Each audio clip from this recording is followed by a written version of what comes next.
on CARO reporting and precautions by CARS BALAJI sir. So I request CA BALAJI sir to occupy the chairs. Thank you, sir.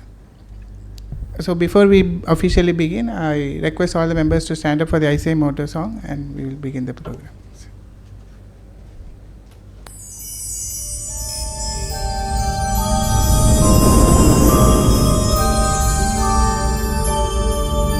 य एष सुप्तेषु जाग्रति य एष सुप्तेषु जाग्रति कामं कामं कामं कामुषो पुरुषो निर्मिमाणः निर्मिमाणः तदेव शुक्रं तद्ब्रह्मा तदेवामृतमुच्यते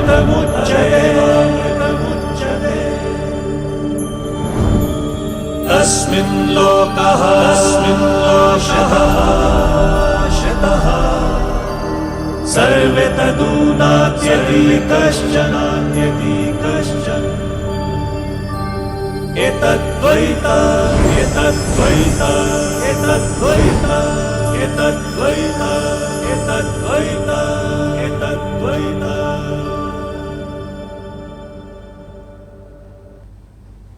Thank you. So we have our distinguished speaker CARS BALAJI with us, sir. I welcome you on behalf of SIRC, sir. Thank you. To have a short brief summary of CARS BALAJI, he is a fellow chartered accountant with vast experience in audit and indirect taxation, and he is also a certified peer reviewer recognized by the peer review board of ICAI. He has served as a co-opted member of the Auditing and Assurance Standards Board of ICAI for 3 consecutive years, 2019, 2020 and 21. His contribution exceeds beyond practice to academia, being member of Academic Council of Sri Shankara Arts and Science College, Kanchipuram, and editorial board of Paduka Publications. As a faculty for CA intermediate and final students, he has been instrumental in aspiring chartered accountants, teaching subjects like auditing, professional ethics and indirect taxation. He has also co-authored professional books including Paduka's Company Law Ready Referencer and GST Ready Referencer. He also contributed to professional contribution publication on ChatGPT, highlighting his commitment to staying at the forefront of evolving technology and professional excellence. Sir, it is an indeed honor to have with you today, and to honor his presence with us, I request CA Suresh sir to give the memento to our speaker.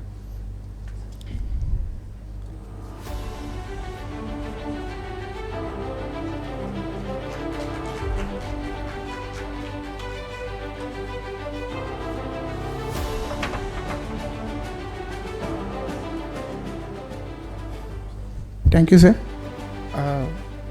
So before further ado, I request CA BALAJI sir to take over the stage, sir. Thank you.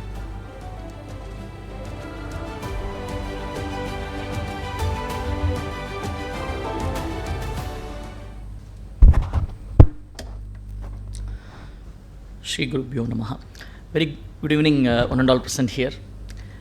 It's a pleasure for me to be part of this elite gathering with regard to a very important discussion about CARO reporting. Thanks to the Institute and their office bearers for organizing this particular event. Originally, this was scheduled some time back. Because of cyclone or rains, this particular program got postponed, and today is the day. In spite of your busy schedule and extended timelines with regard to the income tax due dates and tax audit reports, whether we don't know whether the transfer pricing dates got extended or not, because the date was already over. The department doesn't know, the high courts doesn't know, but we also doesn't know. Clients doesn't bother. So in spite of all this, that you are here to have a discussion and to have an insights about this particular CARO reporting, which is considered to be a very, very vital and important role that a chartered accountant, a statutory auditor has to play while reporting under this particular CARO. The topic has been designated in such a way that it is a CARO reporting precautions. I always try to say it is a careful CARO or precautions that we need to take, like that.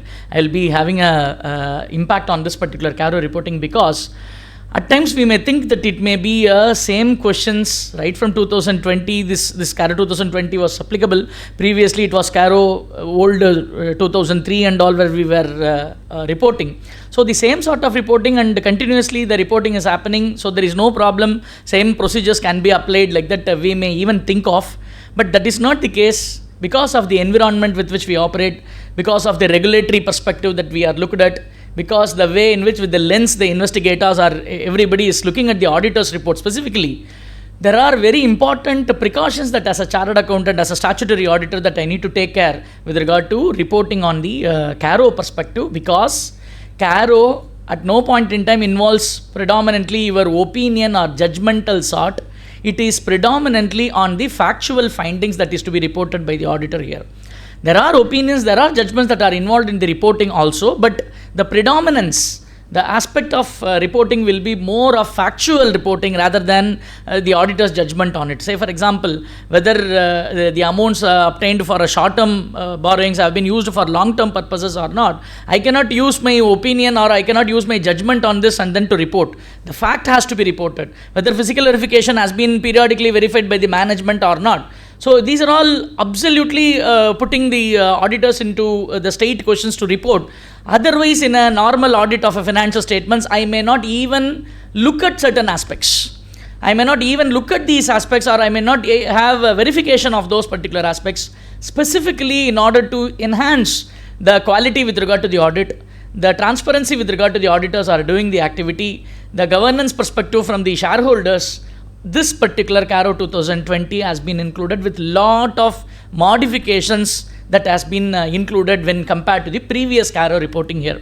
I may also show the difference between what was original reportable points and what is now required to be reported by the auditor and all. We will try to have a complete look into this particular CARO reporting aspects. I always love to deal with this particular aspect of CARO reporting. I was also fortunate enough to be part of the guidance note preparation of the institute when I was there in the Auditing Assurance Standards Board as a co-opted member. This particular CARO reporting was introduced by the MCA, and institute immediately came out with a beautiful guidance note covering various reporting aspects and clarifications in this particular regard.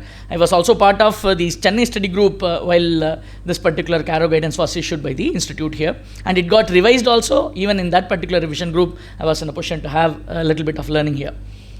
Let us understand why this particular CARO reporting, what is the auditor is to do. Section 143 of the Companies Act, considered to be the most important section of all the sections under Companies Act 2013.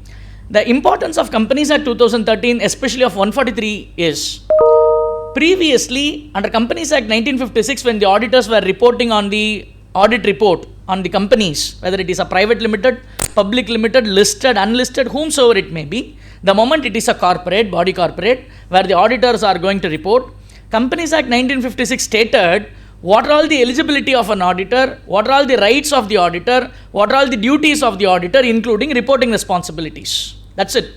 It does not talk about the manner with which the audit has to be taken up. Companies Act purview was very, very silent. Companies Act doesn't stipulate what the auditor has to do, how the auditor has to verify. What the auditor has to report, yes, they have stated. But how the auditor has to verify, they have not taken. It was silent. But that's not the case in Companies Act 2013, where section 143, 9, 10, 11 and all talks about the auditor shall apply auditing standards. Shall apply. It's a mandatory condition that the manner with which the audit has to be conducted has been stipulated by the Companies Act. I shall always comply with auditing standards. I cannot say this is a smaller entity, this is a private limited company with no external shareholders, only the directors are the shareholders, I can manage. Nothing of that particular sort is possible, because Companies Act by itself stipulates you need to do as per standards on auditing. There's nothing but the auditing standards are those standards that are issued by the institute, which is after recommendation of the NAFRA. MCA will be notifying something called as auditing standards. Same standards on auditing and auditing standards are one and the same, including full stop and comma, because whatever institute says auditing standards, they will not, standards on auditing, they will not accept as it is. So they have changed the position of the term, so they have called as a auditing standards. Institute call it as a standards on auditing. That's it. So the central government will be prescribing this particular standards, which will be recommended by the institute and after examination by NAFRA, National Financial Reporting Authority. day by day the regulatory perspectives are increasing. Even yesterday they have gone for some, DAFRA has released a summary memorandum, audit summary memorandum, how an auditor has to keep this documentation like that. They have given a model summary memorandum here. So this will be notified by the MCA. And apart from it, 143.11, the duties of the auditor, which says the central government may order for inclusion of a statement on specified matters in the auditor's report for specified companies. This is what this particular company's auditor's report order, CARO, that all we are talking about. So it is not out of option, it is not out of my own more transparency that the auditor has to report, or it is not a choice that if I want I can report, I don't want, I need not report, like that I cannot go in for, because it is a mandatory stipulation that the central government has ordered for these companies, the auditors has to report on these points. Like that, they have notified somewhere around 21 clauses of CARO that is to be specifically reported, specifically verified by the auditor, and to be reported by the auditor here. So, to whom this particular CARO 2020 is applicable? This is very basic preliminary, but still I do want to insist upon its importance because there are certain confusions that could be possible here. To whom this particular CARO is applicable? The state question is, CARO 2020 reporting by the auditor, statutory auditor, is applicable to all the companies. That's it. That's the first point. It shall be applicable to all companies. Sir, it is only a private limited. It doesn't have this particular borrowing. This is not doing anything external. There is no external borrowings. Nothing doing. The thumb rule that we need to have it is CARO 2020 shall be applicable to all the companies.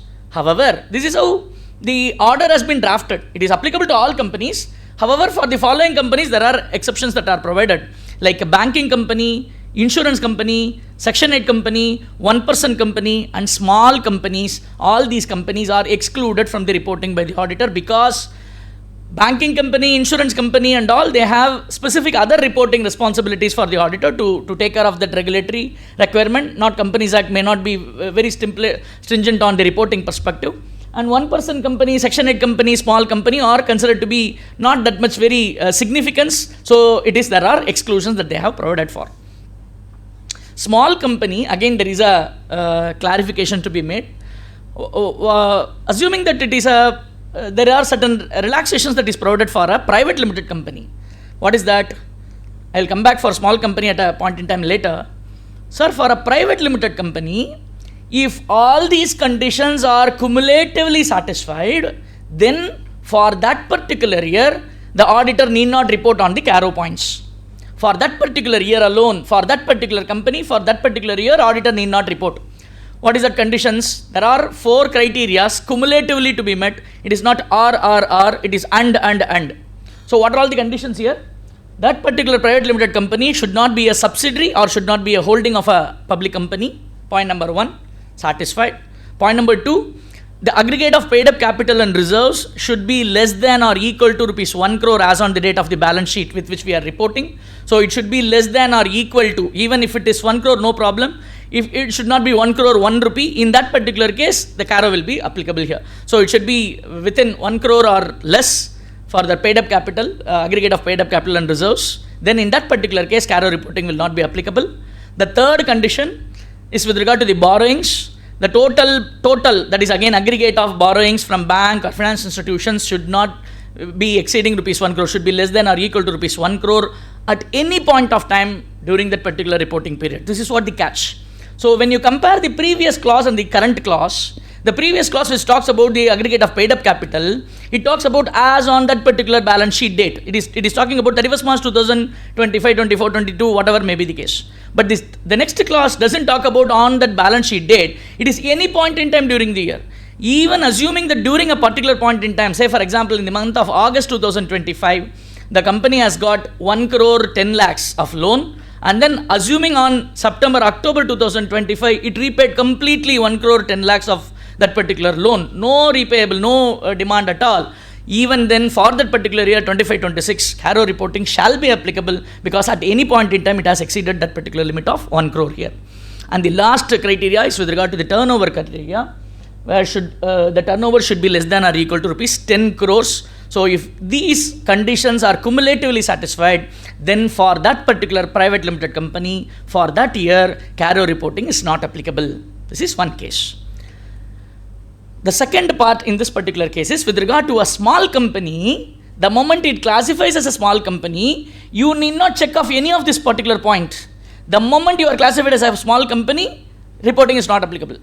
Sir, what are all the criteria to get itself classified as a small company? This is what the criteria here, where small companies are a private limited company typically with 4 crores and 40 crores, 4 crores of paid up capital and 40 crores of turnover criteria. Say for example, sir, I am having a paid up capital of 2 crores, I am having a paid up capital of 20 crores, it classifies as a small company. Don't bother about what about your aggregate of paid up capital, what about your turnover, what about your borrowings from the banks, nothing doing. I am classified as a private limited company, small company, so applicability of CARO is not there. CARO reporting will not be made by the auditor for that particular year as long as they retain the status of small company status here. So there may be a Venn diagram, there may be an interlinking between a private limited company and a small company. This may be treated as a notwithstanding clause. When the moment you are classified as a small company, CARO reporting will not be applicable here. Let us be very clear on this particular basis here.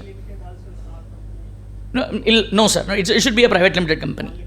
Yes, because the definition says, 285 of the Companies Act 2013 says, small company means a company other than a public company. So they have bifurcated here. So only if these criteria is met out, then you need not go for reporting here. Assuming, sir, I am a private limited company, assuming I am not a small company, this total borrowings from banks or financial institutions, what is this particular borrowing limit that we are talking about? Is it that funded portion you are talking about, or is it including non-funded portion also? Say for example, a bank guarantee that is provided by a bank where it is not a funded portion, it's only a guarantee that is there in the books, where it is exceeding to 1 crore, whether because of that non-funded portion, because it will be treated as a borrowing, what is the definition of borrowing here? Here, for the purpose of applicability, be careful, because there are furthermore other purposes that we will be looking at. For the purposes of applicability of this particular clause, the borrowings here we denote is about the funded portion and not the non-funded portion here.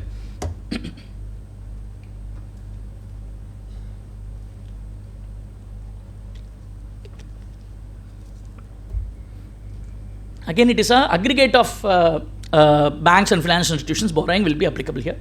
Once CARO is applicable, say sir, CARO applicable, what happens? CARO applicable, nothing specific. The statutory auditor for that company, while reporting on the financial statements, while giving the audit report, has to mandatorily include those points that is to be reported, specific 21 clauses that he needs to verify, and then he needs to report back to the shareholders. Again, this reporting is a part of the shareholders reporting, 143.3 reporting. Along with that, the auditor has to go for reporting here. CARO 20 shall not apply to the auditor's report on the consolidated financial statements except clause 21 of that particular CARO here. Say for example, there is a holding company, there is also a subsidiary company. Subsidiary company, it satisfies everything. Holding company also, it satisfies, and then I prepare the CARO. SFS, standalone financial statements for both the companies, CARO is applicable.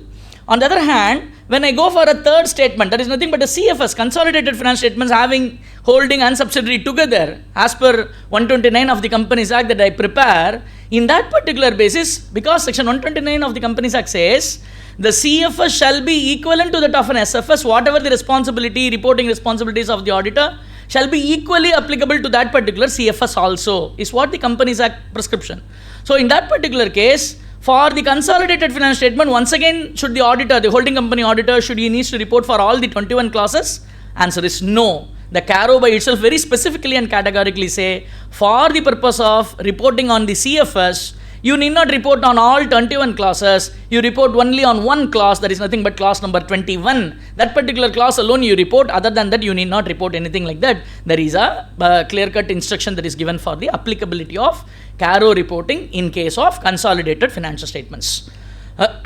See, I feel that this should be a very interactive discussions in case any specific requirement or important deliberations that is to be made. I am obviously open, I am always open. Please raise your point, we can have a discussion and then we can come to a conclusion if at all it is possible. Let us go and understand, sir, what is this 21 points that is to be reported? It is like 777, James Bond, we need to go for reporting, 777. What is this 777 that is to be reported by the auditor? When you compare with previous CARO, 7 points are same replica copy pasted to be once again reported under the new CARO also. 7 points, no change. Whatever that was there earlier, whatever is also here today, that is to be reported. No problem. 7 points is copy paste. Again, 7 points are refined. There is a modification that they have done. They have enhanced the reporting responsibility. Originally it was there, but that was not sufficient. They have added certain furthermore points to be reported by the auditor. So it is a modified 7 that is to be reported, and the last 7 is completely new, which was not at all there in the old class of reporting. Now under the new CARO 2020, that it is to be reported. That's why this 777 is targeted here.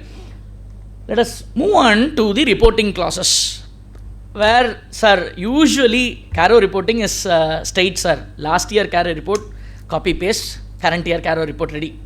That's what predominantly it will be done. Since I am talking here, it is not that I am doing something great, no, the same activity could be there, because we want the platform to be set, no. So we call our article assistant previous year audit report, year upgrade, that and all. Then this is because this is a very closed 4 corners. I am having the liberty to discuss the practically what happens in the office room.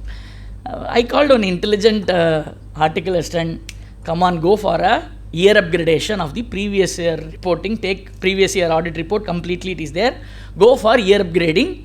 Whatever that we have reported on 31st March 2024, first you make it as 31st March 2025. 1 year upgrade you do it. Like that I have given the sheet. Word copy of the file has been given to him. I have previously highlighted also, but that he has not considered. So I told that please year upgrade. Immediately in another 2 to 5 minutes he came back, sir, year upgradation over.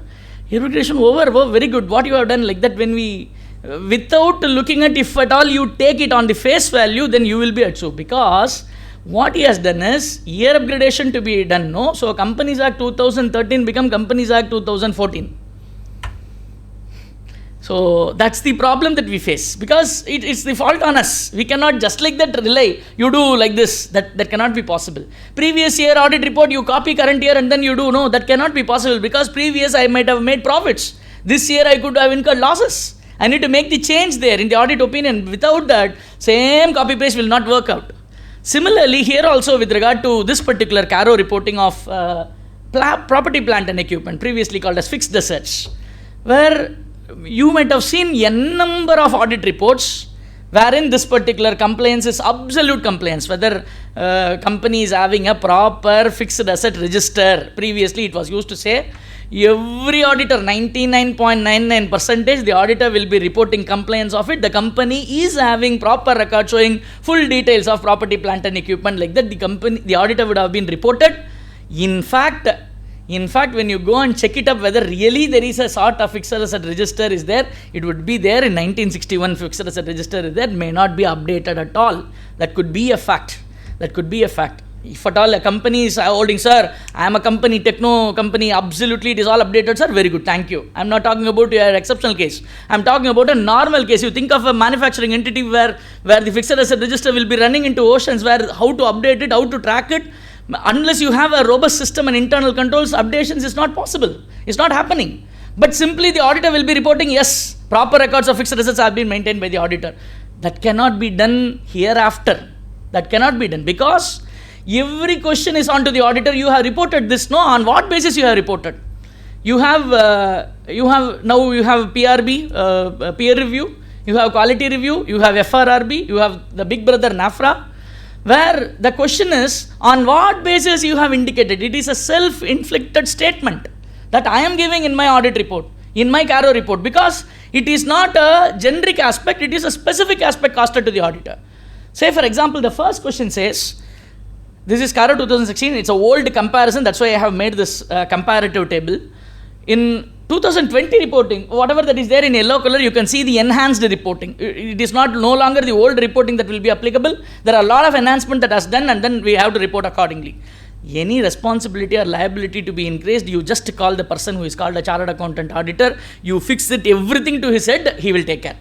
whether tax audit to be done, whether TDS is to be deducted, whether this complaints is to be made, that complaints to be made, everything you call, and then you get a certificate from a chartered accountant, let him suffer. Like that is the way in which it is done. So here also there are multiple increase in the responsibilities of the auditor with regard to CARO reporting. When I say CARO reporting has increased, last year also CARO reporting is there, this year also CARO reporting is there. What is the problem? Like that the client may not understand the veracity of the questions that is asked for. He may simply say, same reporting, no, reports are like that, they will be going for. Please understand enhance the responsibilities of the auditor. That's why I am talking about precautions. Let us go for the first question, whether the company is maintaining proper records showing full particulars, including quantitative details and situation of the property, plant and equipment. Answer is yes. The company is having full particulars of details showing the property, plant and equipment, including the details like that. The auditor may be reported. Very good, super, tick. Next, go for the second question, whether the company is maintaining proper records showing full particulars of intangible assets also. Previously, it was only talking about tangible. Now they have included the intangible assets also. Yes, that is also maintained. Very good, super. Next question is what the problem is. Whether these property, plant and equipment have been physically verified by the management at reasonable intervals. And then it continues, whether any material discrepancies were noticed on such verification. If so, whether the same has been properly dealt with the books of accounts. Very good, super question, sir. No doubt in the questions. What is the answer that usually the auditor will be reporting on? The management over a period of, because we are talking about fixed assets. We are not talking about inventory. So the management is having a process of program of physical verification of property, plant and equipment over a period of 3 years. And accordingly, the portion of the 1/3 portion has been verified during the current year. And during the verification, there was no material discrepancies arise. So there is no question of adjustment in the books of accounts like that. The auditor will be giving a beautiful clean sheet. Super, tick, sir.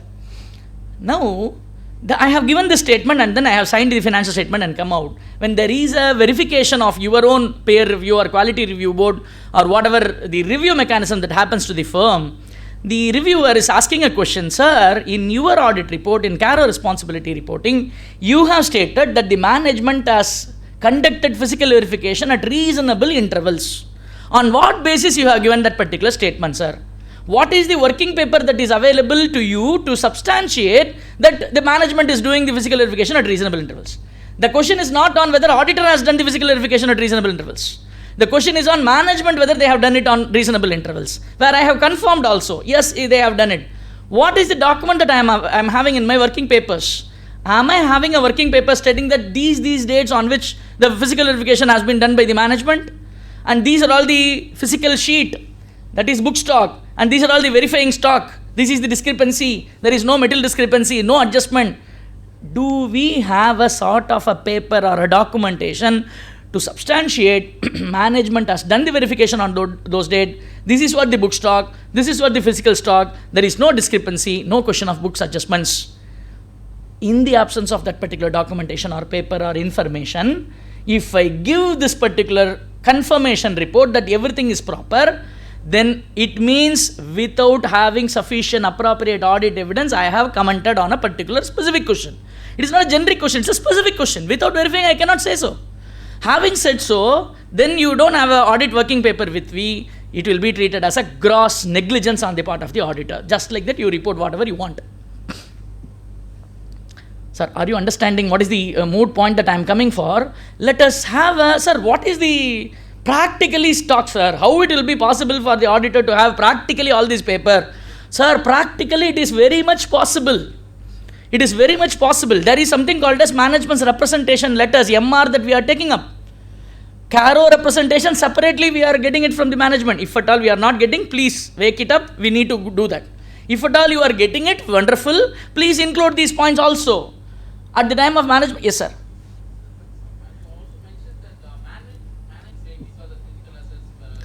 Absolutely agreed, sir. His point is, sir, whether management representation alone is sufficient, is it absolving my responsibility is what the question. Sir, today even I don't have that. I don't have anything in my stock now. In my dryer, I don't have anything. At least I have a management representation. There is a first layer of production. I cannot say it is a complete production. I can say there is a first layer of production. Sir, the question is on management's verification.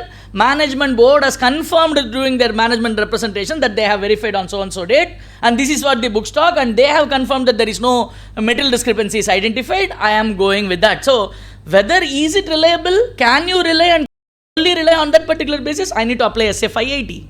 SA580 that talks about written representations, its validity, whether can I rely on the management's representation, answer is absolute yes, I can rely. However, there are corroborative evidences, that's as a part of my professional skepticism, which is there all over my blood. I need to go for a corroborative evidences. Is it there any controversies? Is it there are any indicators that is not matching with the confirmation that is provided by the management, like that? I need to also have my own verification process. Now, the point that I am trying to convey here is at least you have that, so that you have something in your paper, sir, on what basis you have stated, I have stated based on this.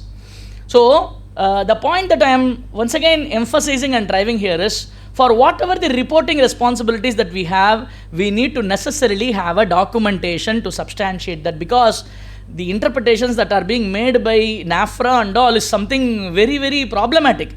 They read each and every word of the standards on auditing like an income tax law, and or income tax, when we go for identifying whether exemption is applicable or not, we will be seeing with and, or, is, was, like that. We will be very asset, building like that, that makes a difference.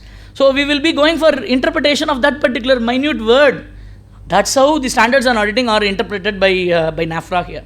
So my humble request is, if at all we don't have that, the practice of getting representation specifically for CARO, this is the wake-up call. Please, for this particular year, whatever the year that we are completing this particular audit, we would have completed tax audit also, no problem, but the financial statements could have been still maybe under pipeline. There, ensure that this particular aspects have been taken care minutely, so that we are not at trouble at any point of time. Sir, please understand, when the question comes to the protection of the interest of the auditors, we are absolutely exposed.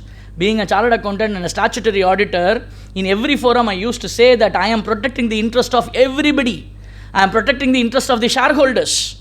I am not just like that coming and signing any balance sheet. I am taking all reasonable care and caution. I am protecting the interest of the shareholders. I am protecting the interest of the management. I am protecting the interest of the government by way of their tax revenues, GST. Is there any auditor who says, don't pay your GST, I will take care? Is there any auditor who says, don't pay your income tax installment, it is taken care? No, they will not collect like that. Is there any auditor who says so? Absolutely no. We are all ensuring that the client complies with all the requirements. Sir, please pay with interest. Please ensure this has been taken care, like that. We are protecting the interest of the shareholders, management, bankers, regulatory authorities, revenue authorities, whether our own interest is getting protected or not. My fees is pending for 2 years, 3 years. I need to negotiate, sir, fees is pending, sir, fees pending. Like that it happens. Where tax computation and tax planning that we do, and then we have lot of tax savings in spite of legitimate savings that we do, and then we ask for a fee, then they will be looking at, sir, so far in my lifetime I have not paid this much of fees for tax planning. Like that there will be negotiations and all that will be coming for the auditors. I have seen. So the point that I am trying here home is, when there is a problem, when the question is put to the auditor, my documentation alone will be coming for my saving. Nothing else will come. Client will never come to the saving. Please understand, we may be protecting the client, but without our documentation, we will be absolutely under exposure. Please ensure that our documentations serves the purpose. We have whatever that responsibility that we have reported, we are backed up with the appropriate documentation here. The next point, a beautiful point, they have specifically included this. Whether the title deeds of all immovable properties, other than properties which are under lease, disclosed in the finance statements, are held in the name of the company. If not, provided the details in the particular format in whose name that particular title deeds of immovable property. Please understand, if this question is not there, a statutory auditor need not look at title deeds of immovable properties at all. I will be looking at the balance sheet, I will be looking at the depreciation schedule, I will be going and then signing the finance statements. But this specific question makes me to look at the immovable property title deeds. I need to mandately verify. Without verification, I cannot say immovable property title deeds are run in the name of the company, like that I cannot say so. I need to have working paper, I need to have a specific verification to evaluate whether the title deeds of all the immovable properties that are shown in the balance sheet are only in the name of the company. Sir, why this particular reporting responsibility? Because in many private limited companies, the property, immovable property, ownership will be in the name of the directors. The building would have been constructed and it would have been capitalized in the company's books of accounts. Are you getting the point, sir?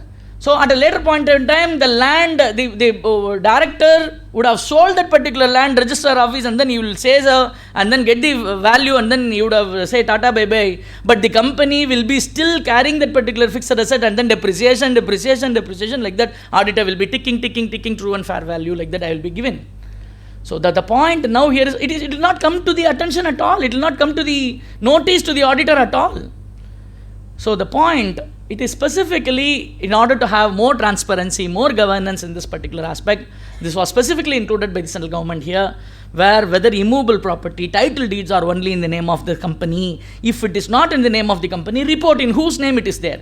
Maybe is it there with the KMPs, is it there with the related parties, is it there with the husband of that particular proprietor or of the director or in the wife of the director, like that we will be going and reporting the specific point. The shareholders will be aware, MCA will be aware in whose name, what is the corrective action that is taken by the company to transfer that particular name, and all will be a specific aspect of verification. So the auditor has to have a verification. I need to have a sample. I need to go for, it may not be possible for the auditor to go for 100% verification of all the immovable properties. They may have 100 documents. So it will not be possible for me to every year go for 100%. I may very much go in for sample basis, which is permitted. Because SA 530 that talks about audit sampling, which is a very much permitted audit methodology, I can go with sample basis and then conclude accordingly.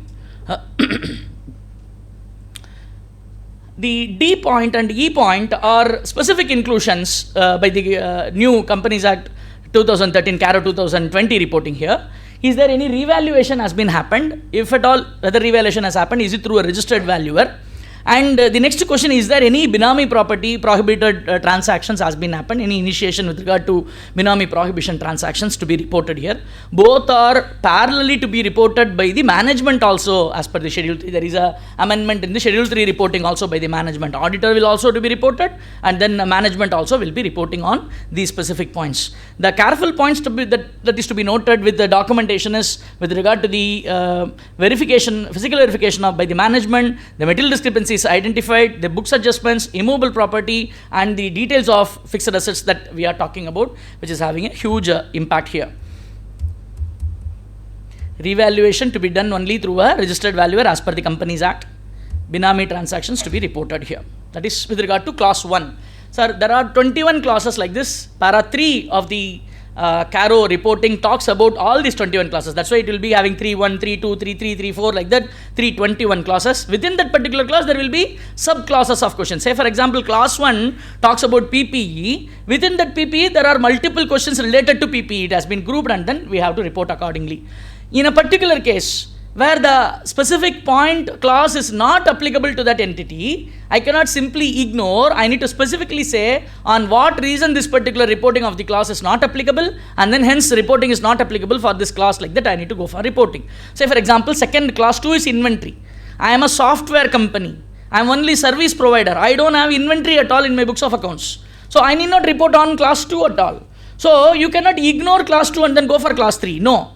As an auditor, I need to say clause 2 reporting on inventory is not, since the company is into software service provision, the company is not having any inventory. Accordingly, reporting under clause 3.2 of CARO is not applicable. Like that, I need to say this page is intentionally left blank.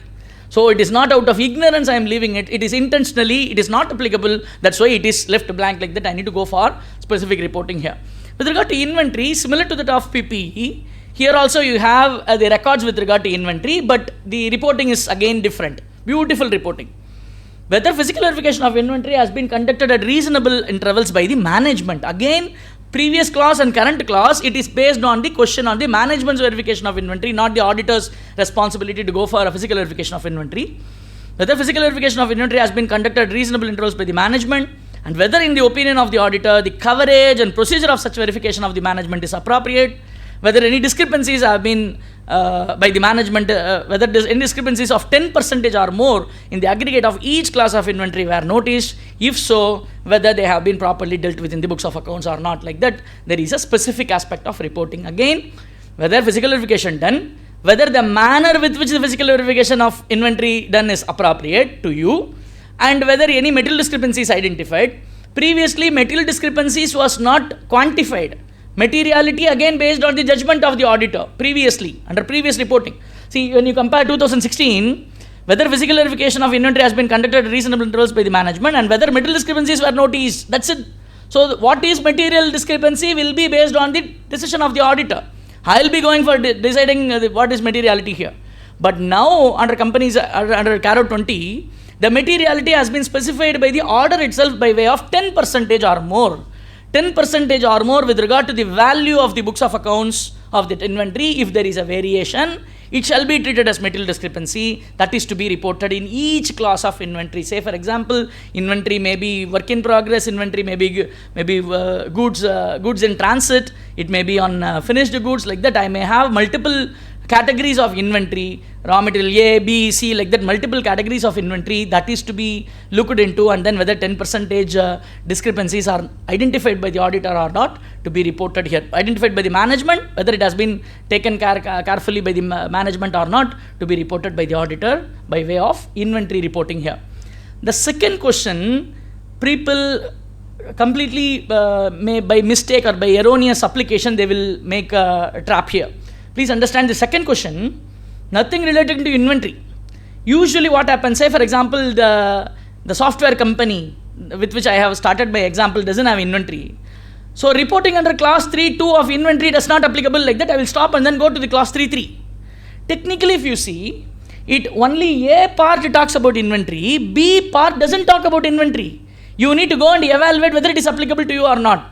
The B part of the question is, whether during any point of time during the year, the company has been sanctioned working capital limits in excess of 5 crores in aggregate from banks or financial institutions on the basis of security of current assets. Security of current assets, which includes inventory also, but need not only inventory here.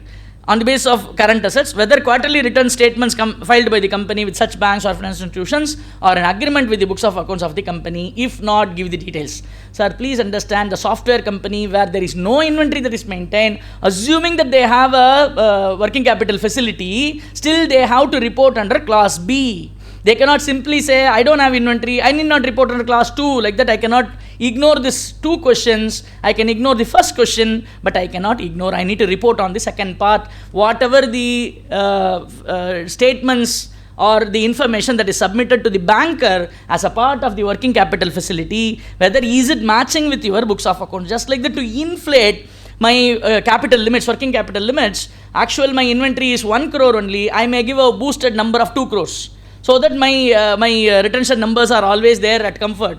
No, the auditor has to evaluate, just like that you can give, but the banker may not have access to the books of accounts. So the auditor has to evaluate whatever that is given to the banker vis-a-vis whatever that is there in the books of accounts, is it appropriate or not. If at all it is not matching, you need to report that to the shareholders. Sir, originally my books of accounts contains 10 crores of assets, but to the banker I have submitted as 15 crores of assets. There is a difference of 5 crore overstatement of assets to the banker, like that I need to report as an auditor. So it is all an extra effort. In a normal audit, I need not verify what is the statement that you have submitted to the banker. But because of this specific question, without verification what I have submitted to the banker, I cannot report here. I need to report. If information is not brought to your notice, if it is data is not provided to you, the fact is to be reported here. We are unable to comment because the management has not provided me the statement, like that. We need to go for reporting this particular facts to the shareholders accordingly here. Here, another important point that is to be noted is, during any point of time, the company has been sanctioned working capital limits. This is what the difference between the applicability clause and this particular clause. I have been sanctioned with 5 crore, but I got only 1 crore of it. The funded portion is 1 crore. Should I need to report it or not? Answer is yes. Because the question talks about if at all sanctioned, then you need to report that particular case. Previously, while evaluating the applicability part, it is the borrowings that we are talking about. It is only the funded portion that we need to look at. But here, the sanctioned portion, if it is 5 crore, I need to go for reporting here. Even big entities like Tata Motors, Tata Seals, that there are misreporting, they have reported reconciliation, that originally I have reported this much to the banker, but actually as per books is this much only, there is a difference, and then the entity has filed a corrected statement to the banker, and accordingly we have taken care like that. There are reportings that are happening here. So we need to be very careful. It's not only within the four corners that I need to look at. I need to look at what you have submitted to the external party also. I need to have it as an evidence. I need to report if case of any reconciliation aspect to be reported to the shareholders here. Guarantee portion also? Guarantee portion is not coming here, sir. Only relating to working capital and the statements that I have provided for. Yes, sir.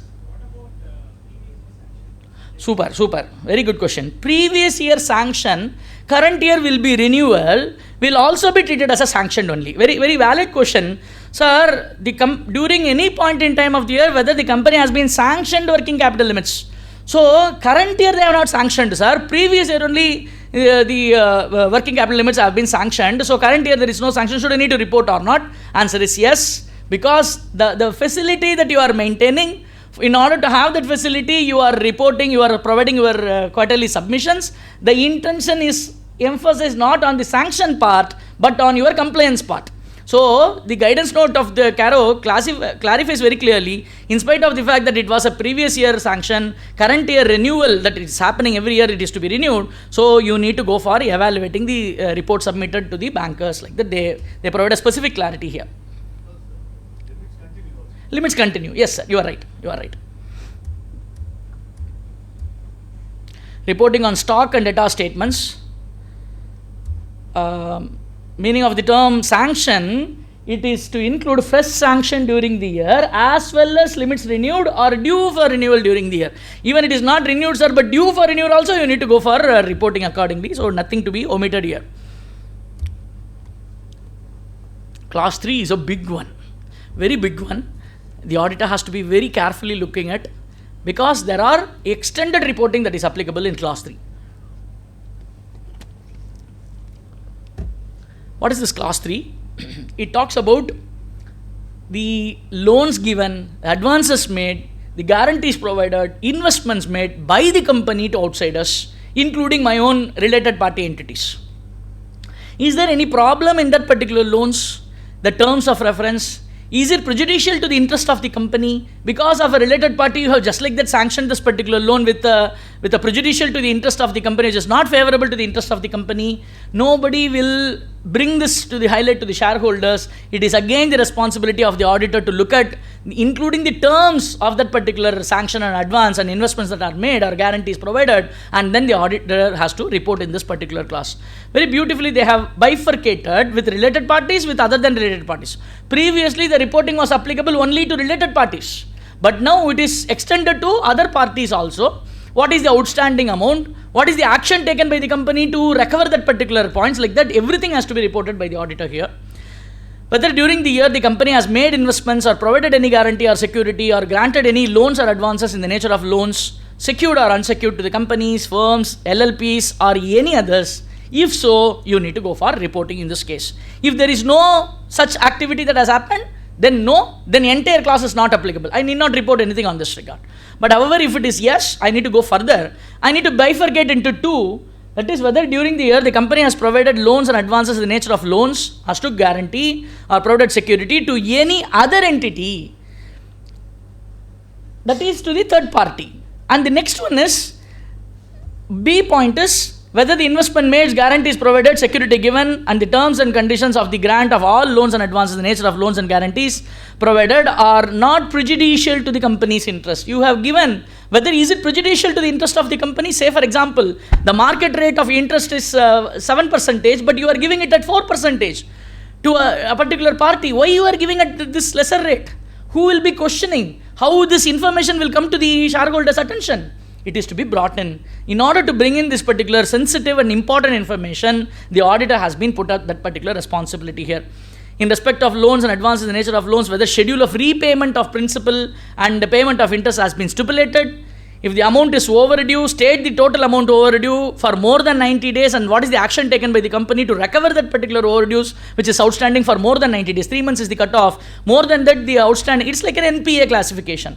So technically it should become an NPA, but here it is pending long outstanding for more than 90 days. You need to insist upon what are all the actions that is taken by the company to recover the same. Again, there are questions. If you just look at the F clause, whether the company has granted any loans or advances, the nature of loans either repayable on demand or without specifying any terms or period of repayments. If so, the aggregate amount to be reported. Sir, let us take this particular example. I am one company. I am a company.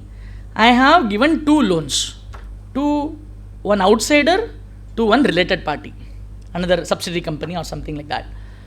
First loan, I say I have given 10 crores. 10 crore each year you have to repay me 2 crores. So the total loan tenure is 5 years. You need to repay at this particular interest rate. Okay, this is loan 1.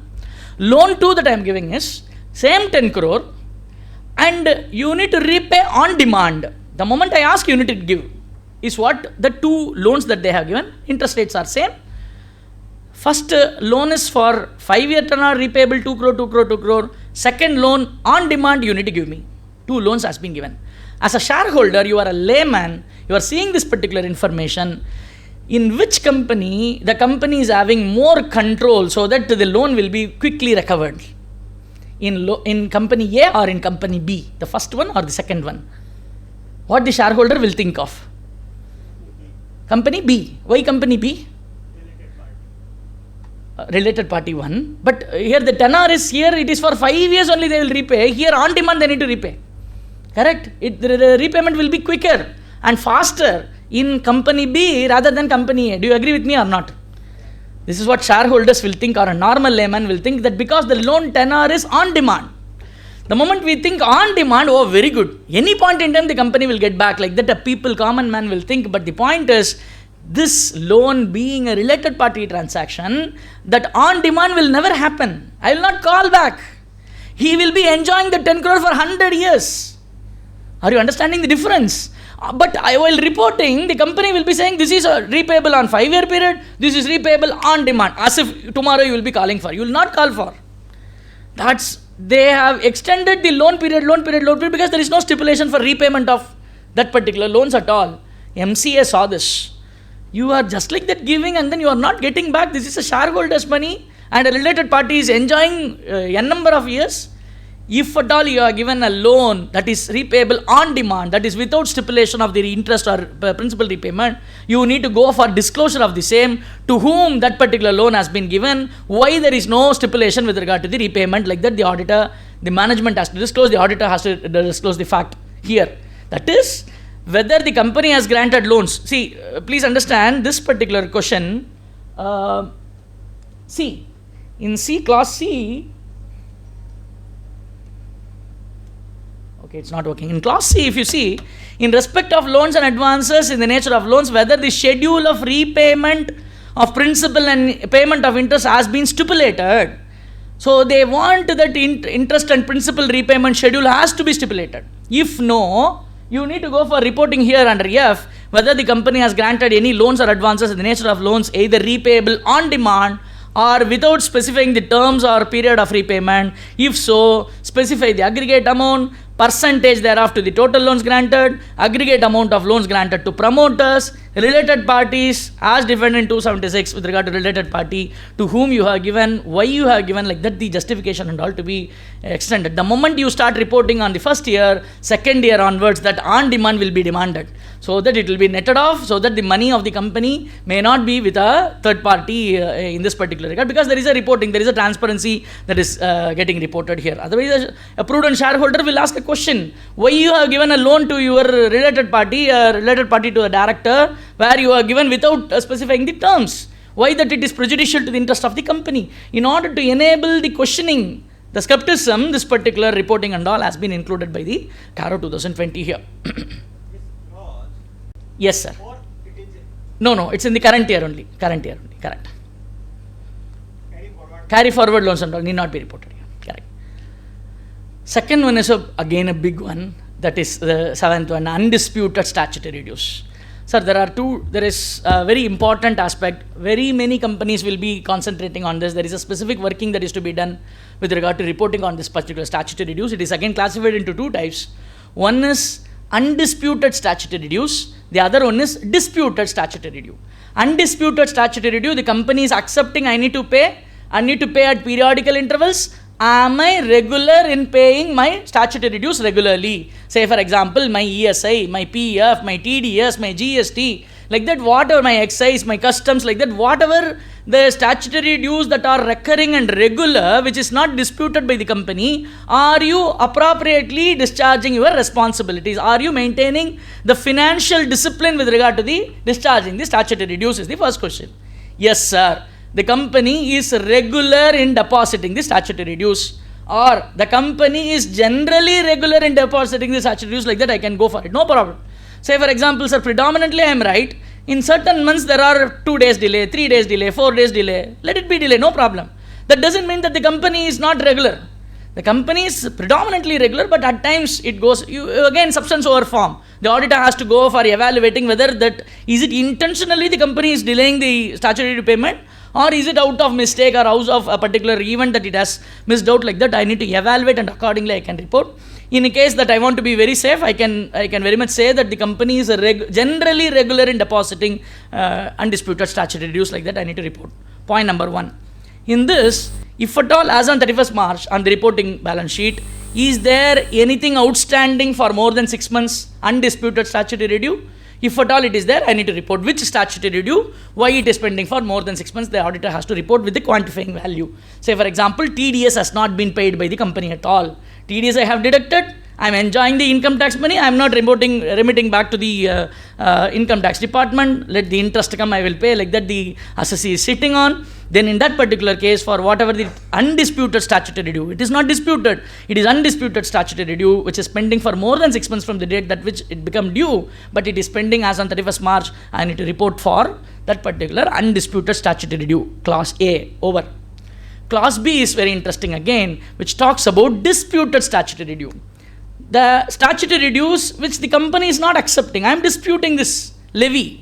Say for example, the department is saying that these expenditures are disallowed, like that, but I am going for an appeal. There is a show cause notice, I am going for an appeal, and then says, these are all allowable expenses. You don't say this is a disallowed expenditure. This is the case laws with which we can substantiate our claim, like that. I am disputing the statutory. It is a statutory due because there is a due that is fallen by the department, but I am not accepting that particular due. It will be treated as a disputed statutory due. The forum with which the dispute is pending has to be reported along with the value, what is the nature of the due, and then the forum with which it is pending, like that, I need to report for the disputed statutory dues here.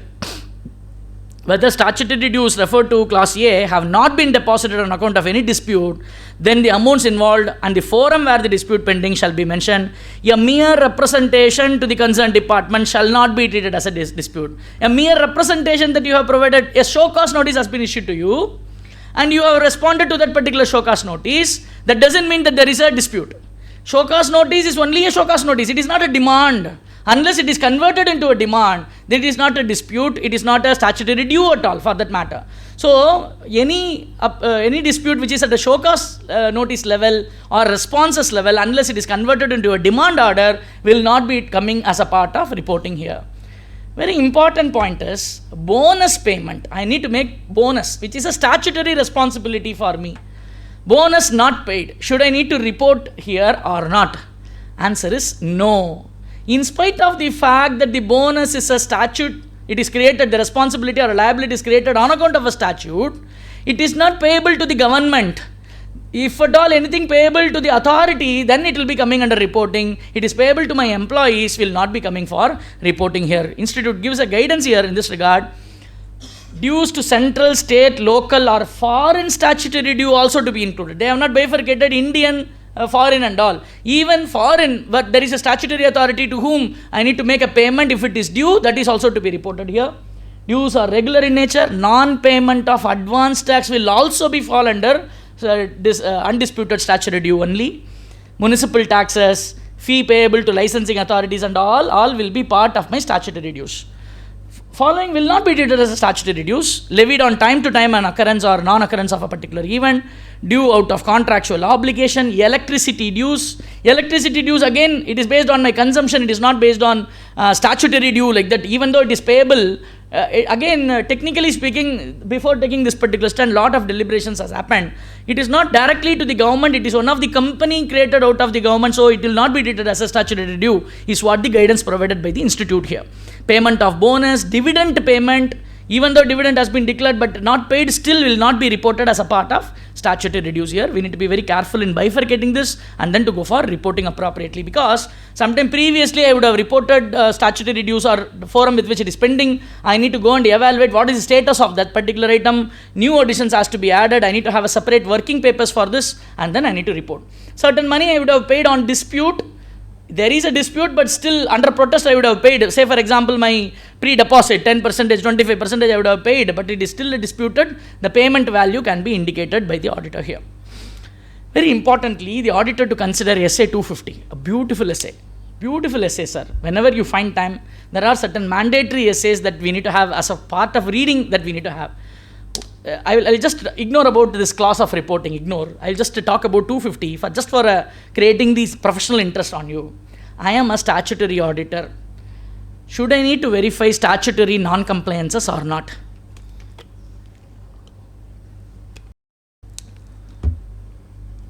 I am an auditor of a firecracker manufacturing company, Sivakasi. The company has engaged child labor. Technically, it is a violation. Child Labour Protection Act violation.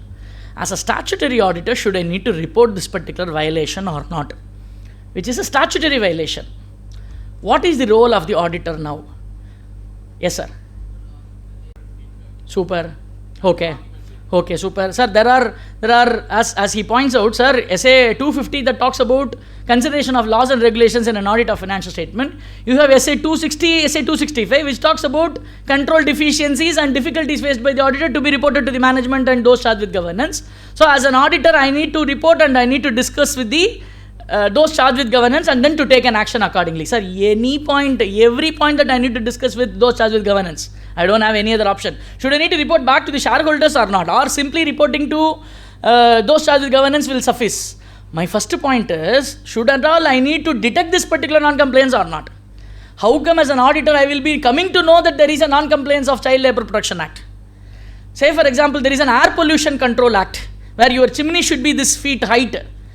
My company, I don't know whether my chimney is this particular feet height or not. If at all I go up in the chimney and then look, client will be very happy. Angendu ore push. Auditor, needana paduthara, I will push there. So you will not come down, you will go up. So the point is, whether should I need to go for evaluating whether you have completed it or not? What is the responsibility? It's a statutory liability of the company. Beautifully, essay 250 gives the guidance, sir. What guidance essay 250 says? Dear auditor, you are auditor of an audit of financial statements. You are going to express an opinion only on the financial statements. That means you classify the laws and regulations that are applicable to a company into two categories, to that particular company into two categories. One, those laws and regulations that do have direct effect on the financial statements, and the other laws and regulations that do not have direct effect on the financial statements, but it is having effect on the company's operation.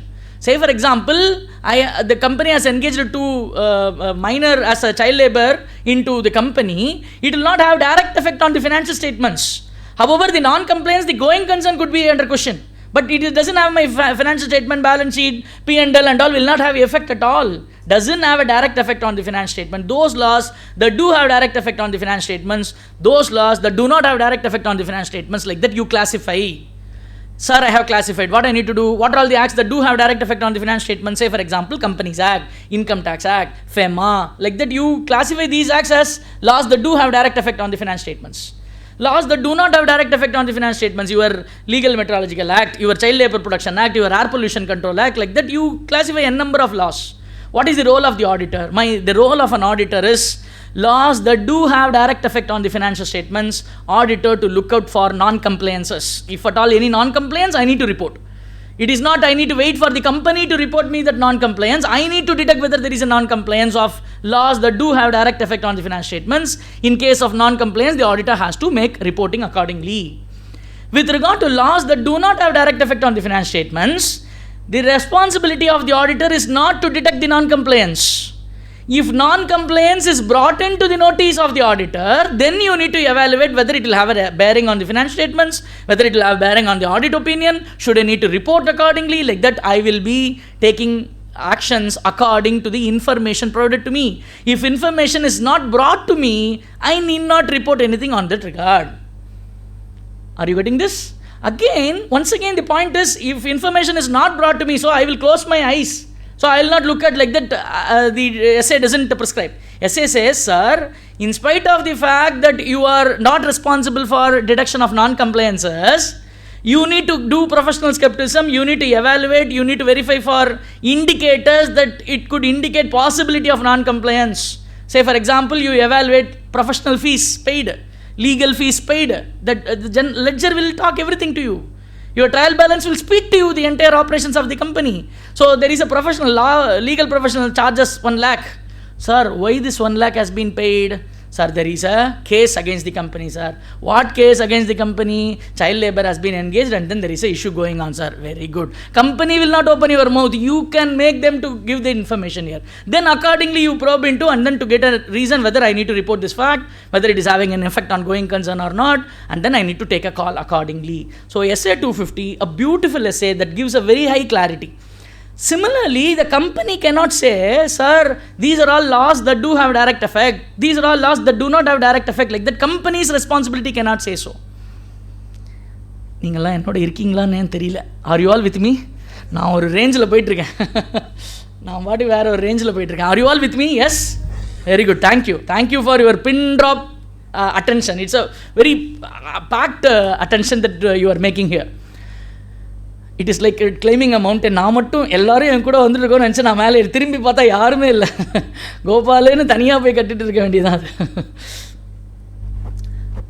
Sir, the responsibility of the management. What is the responsibility of the management? Management can say these are all laws that do have direct effect. These are all laws that do not have direct effect. Can I say so? No. Management responsibility is whatever the laws and regulations that are applicable to the company, compliance is their responsibility. One of the important factor of internal controls. Internal controls as per SA 315, that's considered to be the backbone of the entire audit. Internal control says 4 objectives of internal controls. Why management needs to have an internal control? Why internal audit is required? Why internal check is required? What for management is to establish, maintain and implement these internal controls? Why? 4 objectives. One is reliability in financial reporting, effectiveness and efficiency in their operations, safeguarding the assets of the company, the interest of the company, compliances of all applicable laws and regulations.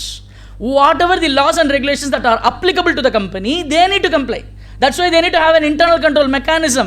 Sir, this accountant is not there, so we have not paid TDS, nothing doing. Sir, this particular person is on leave, so we have not discharged this particular liability, nothing doing. They need to have internal controls in such a way that they are system dependent and not person dependent. My control should automatically trigger the compliance. It is their responsibility of the management. Management cannot say it is laws that do not have, laws that do have, like that they cannot bifurcate. Whatever the laws and regulations that are applicable to them, they need to comply. That's it. But auditor is having a cushion. What they do have direct effect, what do not have direct effect, I can work accordingly. So similarly, SA 250 is compliance to be evaluated with regard to the statutory liabilities, whether is it disputed, is it undisputed, how it is to be reported, like that the auditor has to look at specifically and accordingly to be reported under this particular clause. Willful default. The next class is all are on financial discipline of the company, whether to the shareholders that I am reporting, your company is financially well disciplined, your company is financially maintained appropriately. No, your financially is absolutely undisciplined. They are not paying on repayment is not appropriate, like that. The auditor will be reporting on the financial prudence of the company's ability here. Whether the company has defaulted in repayment of loans or other borrowings or in the payment of interest thereon to any lender. If yes, the period and the amount of default to be reported in the format below, like that. There is a specific format to be reported, and in that particular format, the auditor has to report here. There is a non-payment, repayment. The moment a shareholder sees this information, the company is defaulted in repayment. How long it is defaulted? 3 years it has not paid. 2 years it is not paid, 7 months it is not paid. Then what happens to my company's working capital? What happens to the company's financial prudence? I think I need to withdraw, I need to take action like that. It will be the managerial, it will be the shareholders' call on this. Even regulators can look at. Regulators can look at why the companies keep on repeatedly defaulting it here, assuming that it is a RBI licensed company or assuming that it is a deposit acceptance company, then the company's rating is gone. I cannot further permit you to allow to further accept deposit because you have already repayment you are not appropriately doing. There is a default like that. The rank of the company can be taken out based on the information that is provided by the auditor here. Whether the company is declared a willful defaulter by the bank or financial institution. Sir, again it is a very tricky question. Willful defaulter. Not every default will be treated as a willful default. Not every intentional default will be treated as a willful default. So our company knows that they have not paid. So it is willfully they have paid. So it is a willful default. Like that we cannot go for a literal meaning here. The willful defaulter has to be notified by the banker or RBI accordingly. They have to specifically by way of notification, they need to say this person, this company, this director is a willful defaulter. Like that they need to notify. Accordingly, it is to be taken, not mere defaults, and it may be intentional default will be treated as a willful default here for the purpose of reporting. Very importantly, whether term loans were applied for the purpose for which loans were obtained. If not, the amount of loan so diverted and the purpose for which it has used for to be reported. It is nothing but the end use of borrowings. Sir, how do as an auditor know that the term loans for what purpose that they have borrowed, what purpose that they have utilized and all? I need to go for the sanction document. Basically, I need to have an evidence. If at all I say give a clean complaints in this regard, I need to have a paper documentation to say that the term loans has been borrowed for the purpose of this particular machinery purpose, and the machinery has been purchased, the end use of borrowings has been done, utilization has been appropriate. No sir, the term loan has been sanctioned for getting the loan for a machinery, I am using for salary payment, then that itself will be a clear indicator that the company is in a trouble. The company is not using it appropriately. Utilization is not proper like that. The auditor can understand, evaluate, and the same has to be reported here. Whether funds raised on short-term basis have been used for long-term purposes. If yes, the nature of amount to be indicated. Again, short-term basis borrowing used for long-term purposes. Again, improper or misappropriation with regard to the mismanagement with regard to the working capital management here. Short-term borrowings should not be used for long-term purposes is what the criteria. Sir, what happens if he uses? What the auditor can do? The company doesn't have money, they got this loan and then they have used it. What the auditor has to do? Report fact. That's it. Report the fact. Sir, the company has got a short-term borrowing of so much, which has been used for the long-term purposes. Many companies fall because of this particular problem. They borrow term loan and then they invest in real estate. The company divert the funds into real estate and then they try to make money, huge money, but they will be under suffering. There will be huge interest payments that will be made, working capital will be crunched, and tomorrow there will be a IBC notice will be given, I will be under big question. So the auditor has to report accordingly based on the end use of borrowings, the purpose for which the loan has been obtained, what is the short term, long term, how it has been used, like that. The auditor has to look at specifically and then to go for reporting. Again, I need to get the management's, for every clause, I need to get the management's representation also. Whether the company has taken any funds from any entity, person on account to meet the obligations of its subsidiary, associate or joint venture. If so, whether the nature of such transaction, again by way of pledge, whether the company has given, got the loan, if so, give the details thereof, like that. Default in repayment of such loans should also to be reported. In order to classify as a willful defaulter, diversion of funds, siphoning of funds, sale of fixed assets without lender's knowledge, capacity to repay is not there, like that. There are multiple factors and parameters to be taken into note by the auditor here. Willful defaulter, again schedule 3 also, the management has also to report with regard to is there the company has been classified as a willful defaulter or not. Most important, fraud reporting. Fraud reporting, SA 240. The moment I think of frauds from the auditor, statutory auditor's perspective, immediately there are certain points that you need to come and trigger. One is SA 240 that talks about the role of auditors relating to frauds in an audit of financial statements. Number 2, Section 143(12), that Companies Act, the auditor has to report on frauds which are aggregate rupees 1 crore or more. I need to go for reporting, CARO reporting, like that. There are multiple points that I need to think of. In this particular CARO reporting, very important aspect to be looked into. Sir, under 143(12) or under SA 240, frauds on the company is discussed. Frauds on the company by the management or by the employees or even by a third party. Everybody can involve. Management can involve fraud on the company and then get undue advantage, or employees can do for a particular pecuniary benefit or advantage. Third parties also may provide a quantity or less quantity and then they can take an advantage. Like that, the fraud on the company is what looked at by SA 240, is also to be reported under 143(12) to the central government. But CARO question is not only on the frauds on the company, it includes frauds by the company also. So I need to be very careful in reporting here whether any fraud by the company or any fraud on the company has been noticed. Fraud detection, again a big question, right from Kingston cotton mill case. This particular debate is going on till we don't find an answer, but we have answers, but it is not acceptable answers even to NAFRA chairperson. NAFRA chairperson says, no, you are quoting Kingston cotton mill case stating that auditor is just a watchdog and not a bloodhound. Auditor may not be responsible for detection of carefully laid down scheme of frauds. Auditor is not a detective agent. That and all old story. You cannot come with that. Let us have the responsibility, let them also detect frauds, is what the thoughts of the chairperson of the NAFRA. That cannot be possible because that's not my responsibility. That's not the job with which you have been given with. My role and responsibility all over the globe, I'm not talking about Indian scenario, I'm talking about international scenario. Internationally, standards on auditing are equally applicable to Indian standards on auditing. That's how we have the same 99.9% international standards on auditing are at par with Indian standards on auditing. We are adopting in sync with that. SA 240 all over, ESA 240 and SA 240, that says auditor shall not be made responsible for carefully laid down scheme of frauds. Because my objective is not fraud detection. My objective is to express an opinion on the financial statements. That too, it is a reasonable assurance that is to be provided by the auditor. I am not here with a magical wand and then say everything I will detect it. No, not possible. Considering the time, considering the factors that are involved, considering the methodology with which preparation of financial statements happens, it is humanly not possible for the auditor to certify on the fraud detection at all. Sir, 365 days, take an example of a bank audit, sir. Many of you would have done a beautiful bank audits. 365 days, 24/7, now banking transactions are happening. At least some 20 years back, you say only Monday to Friday, up to this time, Saturday, only half a day, only this limited time with which banking operations happen, like that you may say. Today, 365 days, 24/7 banking transactions are happening.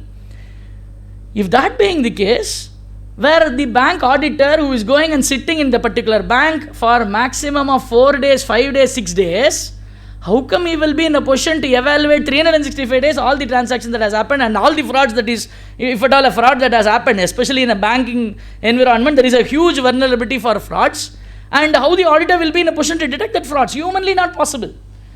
Doing audit by itself is a great task with the 4 days timeline, because on 31st March, appointment letter will come at 11 o'clock, and then with a trigger that before 2 o'clock you need to give your acceptance. Otherwise, audit will be given to next party, like that they will be going. Whether the auditor should be always looking at the mailbox only. He cannot do any other activity. He need to sit at the mailbox and then he need to confirm immediately to the banker. And the instructions will be very clear. You need to start the audit on 2nd. You need to close the audit on 5th. And then you need to complete the audit. That's it. And you will be posted an audit at Calcutta, where you will be operating at Chennai. Humanly not possible. And also when you go to the banker, when you go to this bank and do the audit environment, first day, sir, let us understand the system, sir, like that no documents will be provided. Sir, Central Statutory Auditor, we have asked for permission, sir, for specific login. They will be giving and then you can do audit, sir, like that there will be dragging will happen.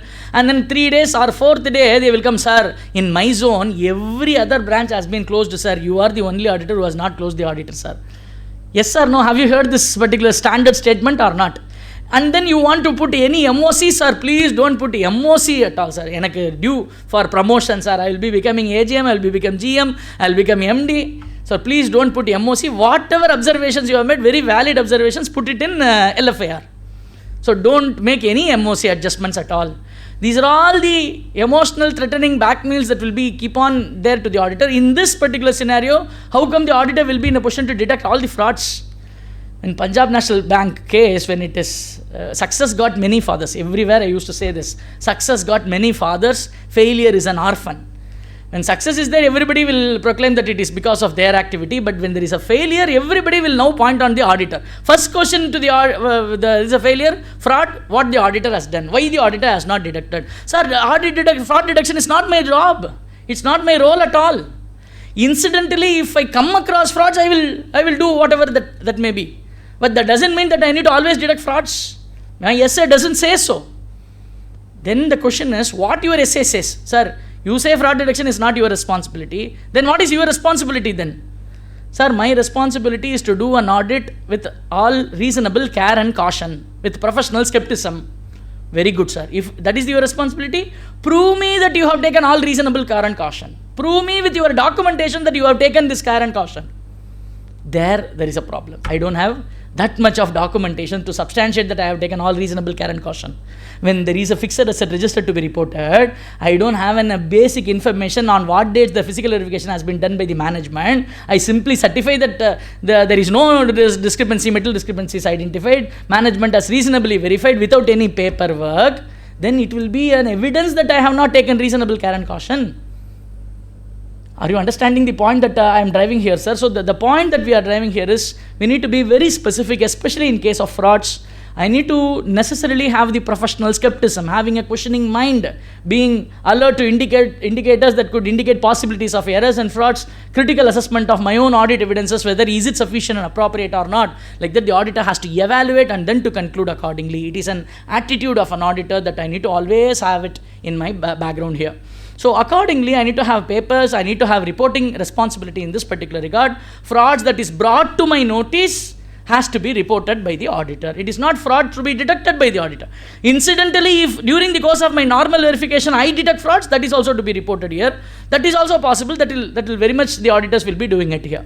Whether any fraud by the company or any fraud on the company has been noticed or reported during the year. If yes, the nature and the amount involved is to be indicated. Again, materiality will be playing a role, because materiality is a basic concept. SA 320 talks about materiality. I need to go for reporting accordingly. It's again, the auditor can decide whether what are all the frauds that is to be reported, like that I may go for reporting in this regard.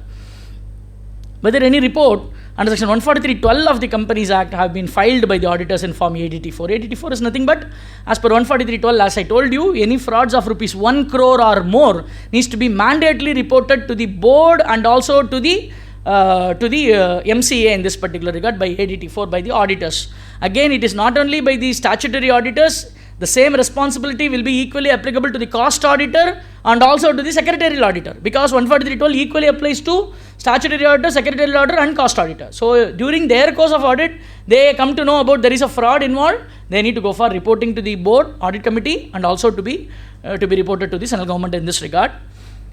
And whether the auditor has considered whistleblower compliance, if any, received during the year by the company.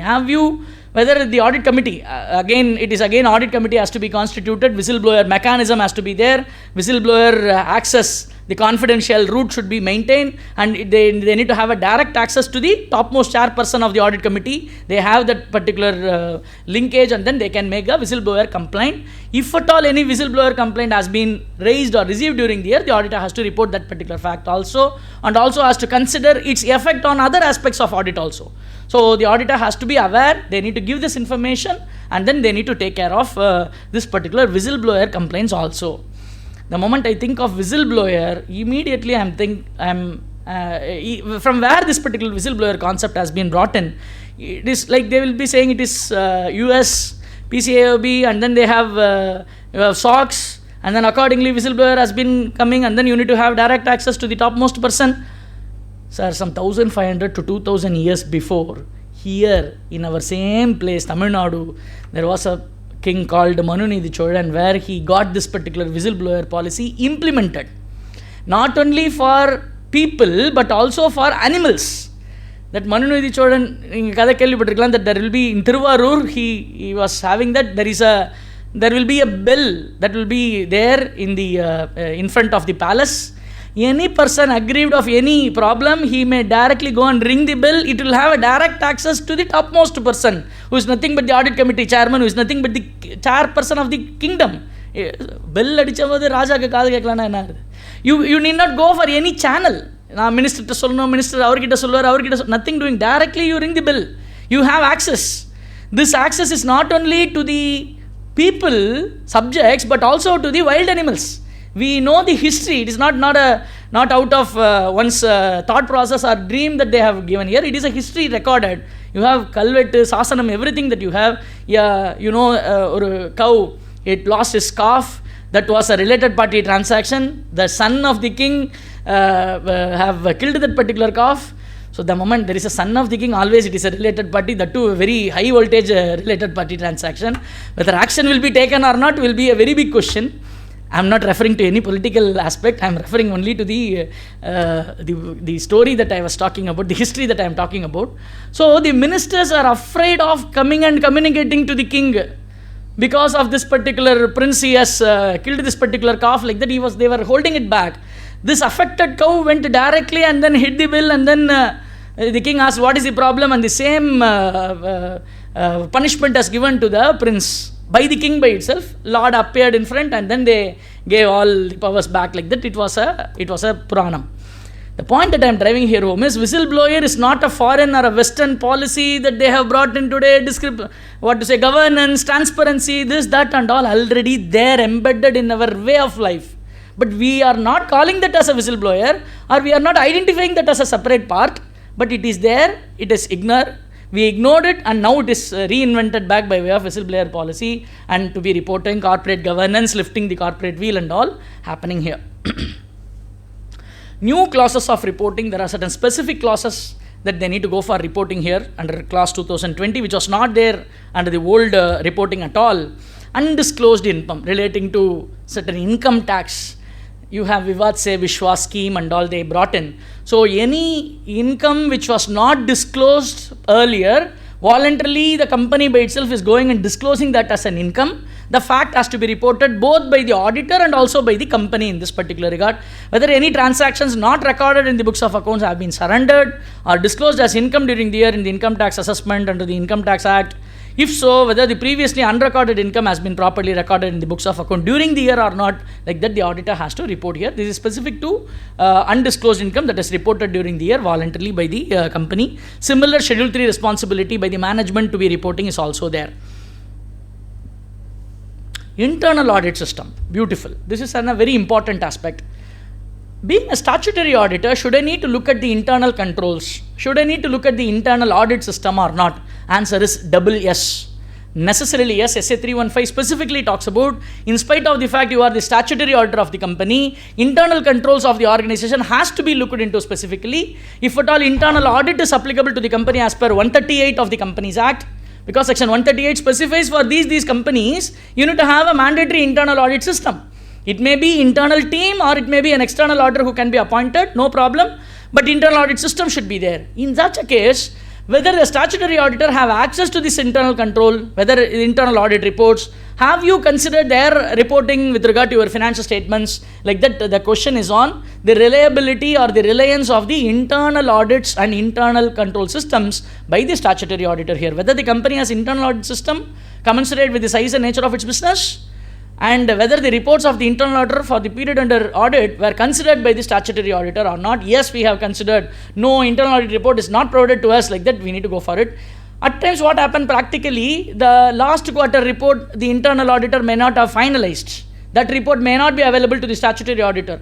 In such a case, a draft report can be obtained and then I can rely on that and then I can work on it. Specifically, SA 610 has to be looked into by the auditor here. Standards on Auditing 610 specifically talks about using the work of internal auditors. Sir, there is a revision that got made in that particular essay. I am a statutory auditor. I want to do a physical verification of fixed assets. I don't have team. My audit staff is there in somewhere else, or they have gone for exam leave. Usually then a problem. So exam leave. I don't have staff or people, resources to do that particular fixed asset verification. Being a statutory auditor, can I call the internal auditor who is also a chartered accountant, who is having team? Can I request them, sir, on behalf of me, you go and evaluate and give this particular physical verification report. In my reporting, I will consider that. Can I say so? Can I take the direct assistance of internal auditor? If so, who will be responsible for that particular problem, assuming that he has not verified properly? I have relayed that he has done it properly, but there is a problem in that particular verification process. Then should I need to say he is the person who has done, or is it my responsibility? First of all, the question is, can I take direct assistance of internal auditors? Previously, pre-revised SA 610, it was not possible. Post-revision, direct assistance of internal audit is very much possible. Yes, I can call the internal audit team. Sir, I can request them, you go on behalf of me, you verify. I will be completely responsible for that. I cannot quote internal auditor as verified. No. It is under direct supervision, monitoring and control of the statutory auditor. I can very much take the direct assistance of internal audit team. Sir, independence is affected. Internal auditors are not having that sort of independence as required for a statutory auditor. Maybe a point, but still SA permits me to go for it, because it is ultimately the responsibility of the statutory auditor to take a call. I can very much take assistance of internal audit team for the work as per SA 610. So here also, I need to take the reports of the internal auditor, consider the further aspects of verification and its impact on the financial statements, on which I am going to express an opinion here. Internal audit system to be reported here. Cash losses. Whether the company has incurred cash loss in the financial year and in the immediately preceding financial year. If so, state the amount of cash loss. So it is not only normal loss that we are talking about, where there is a cash loss. Again, it will be a very important decision for the to decide where the company is incurring cash losses. Whether going concern could be an indicator. So the auditor has to report what about the cash loss.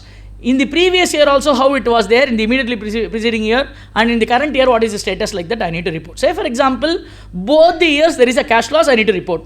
Current year alone cash loss, previous year there is no cash loss. The fact also to be reported in this particular regard. The auditor's responsibility. Assuming cash loss only in 1 year, a situation may be there where the company has suffered cash losses in only 1 year referred to this clause, because the clause refers 2 years. In such a situation, the auditor is well advised to comment on the 2 years separately. Previous year there was a cash loss, however subsequent year, the current year there is no cash loss, like that I need to go for reporting accordingly. It would be proper to report that the company has incurred cash loss only during the immediately preceding year, but not incurred any cash loss during the current financial year, like that I can go for factual reporting so that the decision can be taken up appropriately. Any negative reporting in CARO, please understand this will be a question always we may have it in our mind. Sir, negative reporting in CARO, will it affect my audit opinion? My audit opinion, I say the financial statement reflects true and fair view. I am giving a clean opinion. Or I may give a qualified opinion. Subject to this, financial statement reflect true and fair view. Financial statements do not reflect true and fair view. I don't give any opinion on financial statements, like that. There are multiple opinions that could be possible, unmodified or modified. With regard to the CARO negative reporting, will it have effect on the audit report or audit opinion? The answer is no. Directly it will not have, immediately it will not, because in a CARO I am qualifying, or CARO I am giving a negative, doesn't mean that I need to go for a qualified opinion or adverse opinion accordingly. No. I can still go for a clean opinion, no problem, but I need to evaluate its effect on that. I need whether for this particular reporting, will it have effect on the financial statements or not, like that. I need to have the bridge and then I need to decide accordingly. Prima facie, because there is a negative reporting under CARO, need not automatically result in a modified opinion in the audit opinion is what the fact. Resignation of an auditor. During the year, there is a resignation of an auditor, you are the incoming auditor, that fact to be reported here. Whether there has been any resignation of the statutory auditors during the year, if so, whether the auditor has taken into consideration the issues, objections or concerns raised by the outgoing auditors. Sir, please understand, the moment there is a resignation of an auditor, you are coming as an incoming auditor, it automatically means that there is a casual vacancy. It automatically means there is a casual vacancy. That casual vacancy can be filled up by the board and it is to be approved by the shareholders. Your tenure with regard to as an auditor can be till the conclusion of next AGM. That's it. You cannot continue for 5 years and all. Till the conclusion of next AGM, this casual vacancy appointed auditor will come out. You can be reappointed for another 5 years in the AGM, that's fine, but your tenure will be just to the conclusion of that particular AGM. And during the casual vacancy, where there is a resignation of the previous auditor, the previous auditor would have given the reasons for his resignation to MCA as well as to the board. I need to evaluate whether is there any objections or any concerns that is raised on account of the accounts of the company by the previous auditor.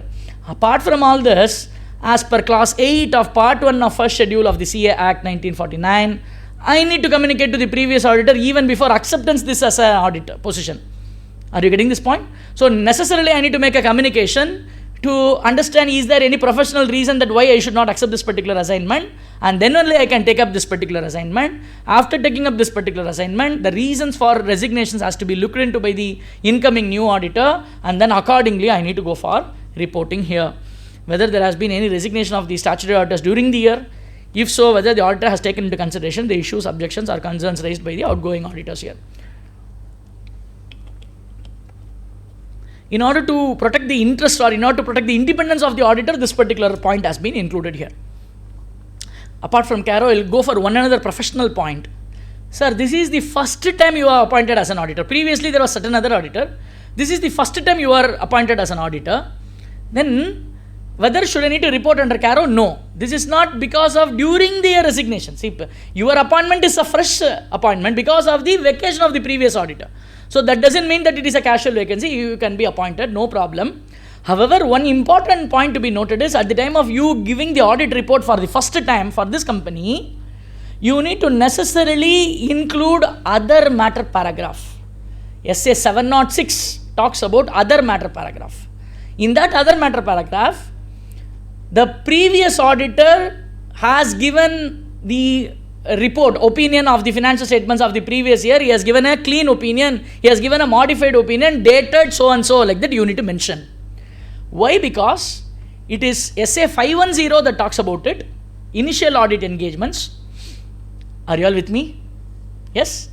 SA 510 initial audit engagements talks about this being the first time I am the incoming auditor, I am going to report on the financials. The opening balances are whose responsibility? Should I need to verify on the opening balances or not? Or can I rely on the work done by the previous auditor who is also a chartered accountant? He has verified, accordingly can I take up the opening balances as it is? Who will be responsible for the authenticity of the opening balances? In that particular case, I can rely the work done by the previous auditor. No problem, he is professionally competent. He has certified this particular financials. I can rely on the opening balances. In order to give that responsibility back to the shareholders, dear shareholders, any problem with regard to opening balance, don't ask me. I have relied on the opinion given by the previous auditor. Anything you go and check up with them. In order to wash our hands appropriately and to put them also into the trouble, we need to give this other paragraph stating that we have relied on the previous financial statements, given a clean opinion, dated so and so, like that. You need to give a SA 706 other matter paragraph as stipulated by SA 510. Are you getting this? Super, thank you. Material uncertainty, another beautiful clause. Actually, I love all the classes in this particular CARO. That's why every class I say important class, very important class, or a beautiful class, like that. Really, it is good thing. Material uncertainty.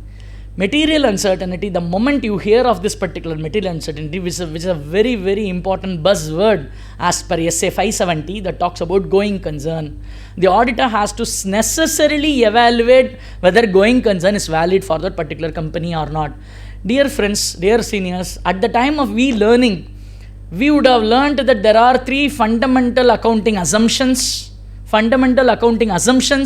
consistency, accrual, going concern, like that we would have thought.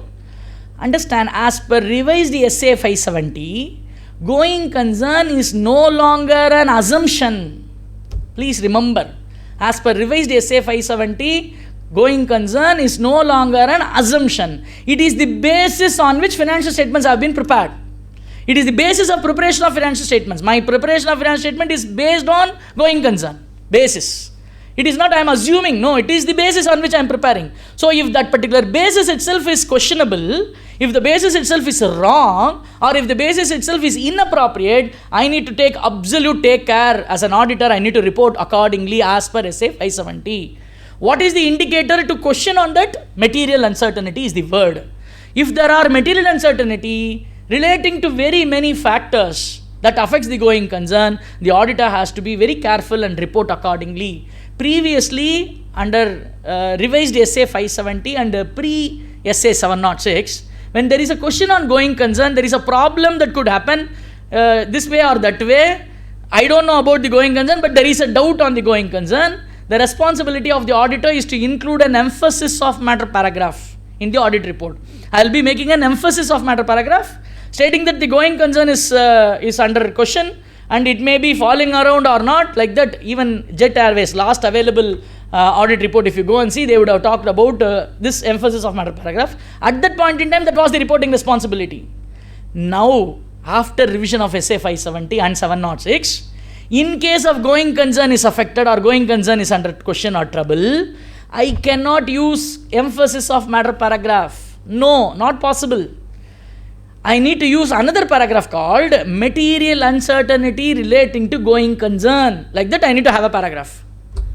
Material uncertainty relating to going concern. Like that, I need to have a paragraph. And then I need to discuss what is that uncertainty with which you are questioning. Like that, you need to discuss your emphasis of matter paragraph no longer valid on account of material uncertainty, on account of going concern. It doesn't mean, please take me carefully. I'm not saying emphasis of matter you should not put. No. There are certain other matters for which emphasis of matter can be used. If at all there is a question on going concern, you cannot use emphasis of matter. You need to go for material uncertainty relating to going concern. Like that, there is a paragraph to be used here.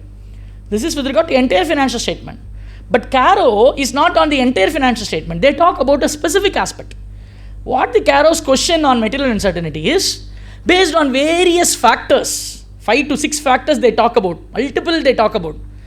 On those basis, whether your liabilities or the company is in a position to repay their liabilities which are falling due within a 1 year or not. Is it the company is having capacity to repay its obligations or not? Is what the simple question that they have asked in this regard. On what basis I can conclude that the company will be in a position to repay its liabilities? Based on various parameters they themselves say. What is the parameter? On the basis of financial ratios, aging, expected date of realization of financial assets, payment of financial liabilities, other information accompanying the financial statements, auditor's knowledge of the board of directors, management plans. 7 item. On this particular basis, whether the auditor is of the opinion that no material uncertainty exists on the date of the audit of the company, that the company is capable of meeting its liabilities as and when they fall due within a period of 1 year from the balance sheet date.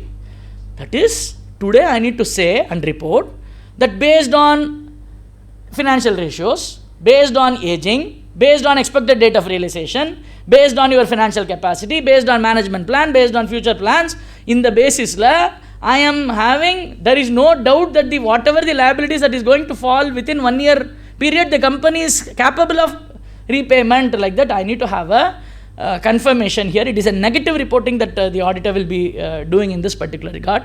The auditor has to look at very carefully. Again, the auditor report by itself will come along with a disclaimer stating that it is not an assurance that I am giving they will be repaying all. No. Sorry, I cannot give that assurance about management's repaying. Based on this information, I feel I don't have any material uncertainty with which the company may not be in a position to pay. Like that, I need to go for reporting very negatively in this particular regard. The moment I see this, immediately SA 570's reporting should also to be noted by the auditor here. This is what going concern, when original going concern is affected as per SA 570, this is how the flow chart that I used to have. I used to always say to the people, when material uncertainty, whether it has been disclosed, how I need to go for treatment. When material uncertainty, if it is not disclosed, how it is to be treated. Material uncertainty affecting the going concern, how it is to be taken. Material uncertainty not affecting the going concern, how it is to be taken. Like that, there is a reporting flow chart. Today is not the appropriate time for discussing all those. This will be a overloading, I know that. So we are confining ourselves only with the CARO reporting. This is on overall financial statements, especially after COVID. There are many companies which are not in a position to come back. They were struggling, and their material, their losses, their contracts got cancelled, their raw materials are not in a position to do. So immediately this particular going concern got a very wide effect in this regard. So when going concern basis finance statements are not prepared, then I need to go for a different sort of opinion here, as guided by WASB here. CSR reporting, class 20, talks about corporate social responsibility. Corporate social responsibility with regard to ongoing projects, with regard to projects other than ongoing projects, like that I need to go for reporting here. With regard to ongoing projects, the company has to spend, but it is an ongoing project. It takes more than 1 year to complete. Say for example, company CSR, they want to construct a school building, and then they need to donate. But it will not be completed within 1 year. It is an ongoing project. It may take more than 1 year also. So in that case, I need to spend, say for example, 20 lakhs. But this company has spent only 10 lakhs this year. Balance 10 lakhs they have to spend the next year. So what they have to do is they need to go for a separate designated bank account, deposit this particular balance unutilized 10 lakhs, and then use that fund for the further ongoing project. This is with regard to ongoing projects. With regard to projects other than ongoing, which is to be completed within 1 year, I need to spend 20 lakhs as CSR, but I have spent only 10 lakhs. Balance 10 lakhs, I need to transfer it to a specific notified fund to the government. Say for example, Swachh Bharat Kosh, Clean Ganga project, Prime Minister's National Relief Fund, like that I need to go for transferring it to the specific fund. Whether have you done it? Is there any delay in transferring? Like that, I need to go for reporting on the corporate social responsibility aspect also. Whether in respect of other than ongoing projects, that is 1 year. Within a year, the amount has to be spent. The company has transferred the unspent amount to a fund specified in Schedule 7 of the Companies Act within a period of 6 months from the 6 months of the expiry of the financial year, in compliance with second proviso to 135(5). So within 6 months I need to transfer it to that Swachh Bharat Kosh or Clean Ganga Fund or Prime Minister's National Relief Fund. Have you done it or not? Like that I need to go for reporting other than ongoing. With regard to ongoing, have you opened a separate designated bank account? Whether any amount remaining unspent under subsection 5 of 135 of the Act in relation to ongoing, pursuant to any ongoing project, has been transferred to special account in compliance with the provisions of 135(6), which is nothing but a bank account to be opened, funds to be used. In order to say that you should not touch it, it is for CSR purpose. So is there any delay? If it is so, the auditor has to report accordingly here. These are the last class 21 with regard to CFS, consolidated finance statements. For consolidated finance statements, all other 20 classes reporting is not applicable. Specifically, 21 alone will be applicable. What is this 21? Where I am a holding company auditor, reporting on the CFS, there are multiple subsidiaries, including holding company. In whatever the clauses of CARO, the respective auditors have given any modification or qualified facts, negative reporting, those class numbers I need to mention here. That's it. Only class numbers. What is that? Why they have gone? Nothing doing. Only class number. In class 3.2, there is a class 3.2. That's it. Class 3.2 mention. For which company? Like that I need to go for reporting, tabulating whatever the negative reports made by the respective component auditors has to be made as a part of class 21 of CFS. Technically speaking, while reporting under SFS, separate financial statements, class 21, I will say not applicable because it is only a separate finance statements. Reporting under 21 is not applicable. However, while reporting under CFS, class 1 to 20 not applicable being a consolidated finance statement. 21, these are all the subsidiary companies for which these are all the negative reporting made by the respective component auditor. Like that I need to give a summary of whatever the negative class number of negatives that they have gone for it. Whether there have been any qualifications, adverse remarks by the respective auditors in the company's auditor's report order of the companies included in the consolidated finance statements. If yes, indicate the details of the companies and the paragraph numbers of the CARO report containing the qualifications or endorsed report. Simply indicate the paragraph number. That's more than sufficient. You need not go on elaborate what is that particular negative reporting that is made here. Nandri Vanakkam. See, first time I'm looking at CPE seminar at institute. Right from the beginning till the conclusion, people are apt attention. They are sitting here. It's indeed a very motivating factor for a speaker like me that it reaches the people. They are really interested. Where lot of research and efforts that we do always, anything that is new there, how it will have a practical effect. I cannot talk only on theoretical. It is to be implementable like that. I always think and then I redo things. When there is a motivation like this, when people are also interested, they are also looking at how it is to be having their own effect. It is a great pleasure for me. I am in a position to conclude by 6:30. Sharp 4:30, 4:45 we started and 6:30 we conclude. We need not elaborate much of 7:30 and all. Compliance is not required. It is substance over form. Thank you very much for your very good attention, and it's indeed a pleasure for me. In case of any specific aspects of doubts to be clarified or any learning to be made, definitely I am open for questions, or otherwise we can close the session here. Yes, sir.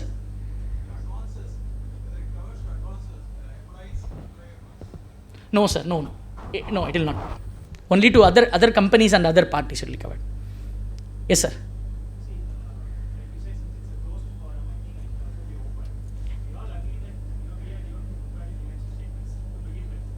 Okay. For a small company, let's ignore about a large company. Perfect. So there are many companies which are having a good number of turnover, good number of profit. Shareholders and directors are the same, but they don't have FAR. They don't have? FAR, fixed asset register. Okay.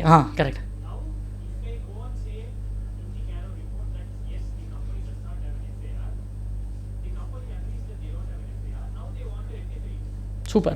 What is the way out? Super. Very good, sir. Sir, very simple question. I will answer both the questions. He has raised a very important first question. That's more important. I need to answer it. Second question, known to everybody. First question he says, sir, because this is a 4-corner closed room, I would like to say that we are the ones who prepare the financial statements. Obviously, yes, financial statements, whose responsibility? Management's responsibility. Who is preparing? I am preparing. He said, what is that? When the moment I was discussing in a lot of students' conference, I addressed in one of the student conference that I discussed this. The moment I told that whose responsibility is to preparation of financial statement, I say it is the management's responsibility. Students agreed, technically agreed. The moment I said that the auditor who is going to express an opinion should not prepare the financial statements. It is violation of independence. The moment I say so, hey, what is this? They are talking all lectures, but actually we only prepare. No, I can read the mind. I can very much read the mind of that particular student who says, sir, you are saying all great code of ethics, this, that and all, but we only prepare the financials, sir. Where is the question of independence? Super. I thought that is an appropriate forum to trash that particular point. I told that. Very good. I can understand your question, your thoughts that's going in your mind. You feel that your principle is not ethical. You feel that your office is not ethical because you yourself prepare the financial statements, you yourself sign the financial statements. இந்த question வந்து பிரின்சிபல்ஸ்க்கே இருக்குது.